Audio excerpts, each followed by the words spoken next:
Isa lang ang ikot ng washing machine, magpapalit tayo ng wash timer. Paano nga ba magpalit? Panoorin mo to, full demo tutorial. Kapag isa lang ikot, ibig sabihin, wash timer ang problema. Ngayon, i-unplug natin. Kapag po sira yung wash timer, ganyan po yung mangyayari. Isang ikot, pahinto-hinto, ayan po, papalitan na natin. Okay, so unang step gagawin natin, kailangan natin buksan sa ilalim para maalis yung connection ng drain. Kasi kapag inangat mo yung taas niya, hindi aangat yan dahil nga nakalagay pa yung drain sa ilalim. Okay, so ganun po yung tama.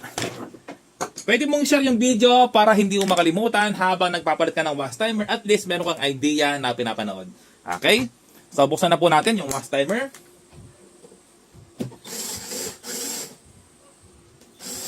Ayun, lost thread. Kapag po lost thread, kuha ka ng plies.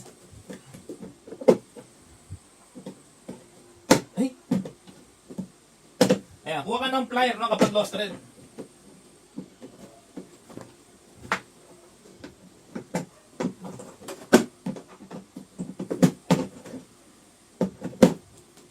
Tapos yung kabila, hindi na siya maangat.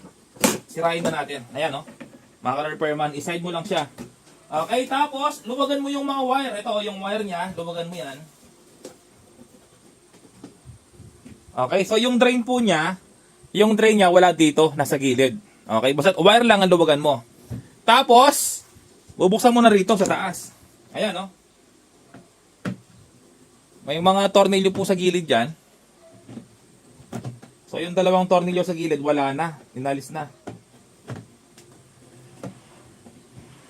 Iba talaga kapag job repairman, no? Useful yung mga video, kahit maraming bashers. Ayan, yung iba kasi, minamali yung video natin kahit wala silang idea. Okay, kahit na hindi sila technician, nagko-comment pa rin parang sila yung magaling. Tapos kapag naman sinabi ko ano yung basihan mo, bakit sila yung mali, wala silang maipakita. Okay, so ito po yung wash timer na papalitan natin. Na-repair na po ito, no? Kasi may tape na, oh. Okay, unang baklas, alisin mo yung knob, yung pihitan ng washing machine. Kuha ka ng plies kasi mahigpit po yan, no? Okay, tapos i-cut mo na dito yung tatlong wire. Ayun. So, walang kaligaw po, no? Ayan, no? Dalawang yellow at isang red. Ang gagawin mo lang, red ba to o brown? Ayan, colorblind po tayo. Ayan, tapos naman, kailangan mong hawakan yan kasi nga po mahuhulog sa ilalim. Okay? So, ngayon, ito po. Ito yung wash timer na ipapalit natin. 3 wire po yan, okay? Pwede po lahat. Pwede yung 3 wire sa lahat ng washing machine. Kahit na 7 wire yan, kahit na 6 wire, pwede po yung 3 wire. Yung 3 wire ay madaling install. Okay, so lahat ng washing machine na manual, ay ganito po yung wire. Lahat, ganito po yung wire. Okay, so kahit na 6 wire man yan na wash timer mo, may konektado sa drain. Ito po siya, oh. Dati po itong 6 wire. Ayan po, oh. Pinagputulan na po. Kita nyo, mga repairman? Ayan yung wire, oh, 3. Pinagputulan na po yan.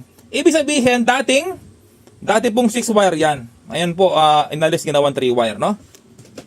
Okay, so yung connection po ay ganito. Ito yung wash timer. Etong wire na nag-iisa na to, ito yung common. Ibig sabihin po, ito ay pupunta dito sa wire dito, kulay brown.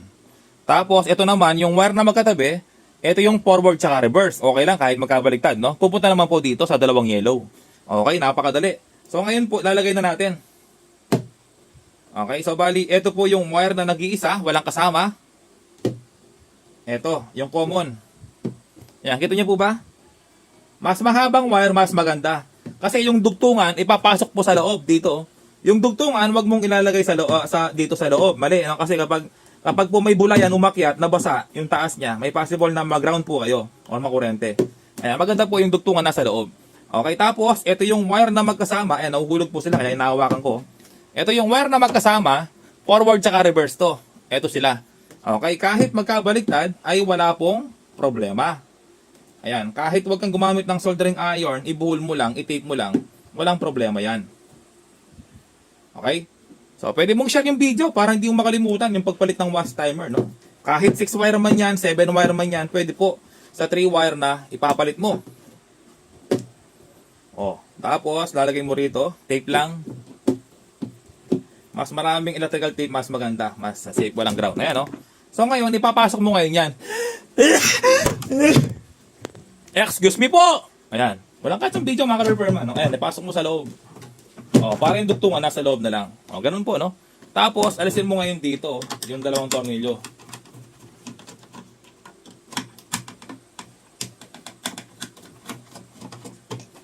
O, eto po, oh. Ngayon, tapo na yan.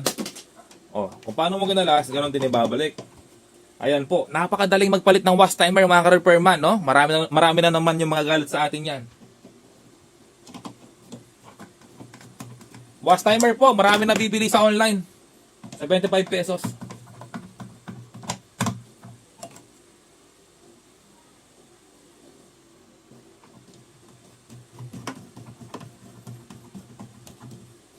Ayan, so ngayon po, ipapasok natin yan, yung dugtungan, at okay na yan.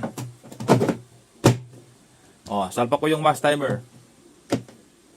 O, kapag po hindi siya nakagitna, mali yan. Dapat, gitna po yan, no? Gitna. Kasi kapag sumayad dito, hindi po gano'ng babalik. Okay, so ngayon, kailangan mo lang iusog ng konti. No? Meron naman kasing adjustment yan. Adjust natin. Ayan, so iba po talaga kapag full demo tutorial, no?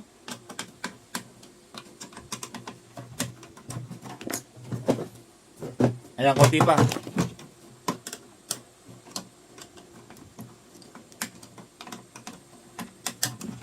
Ayan po, gitna na, oh.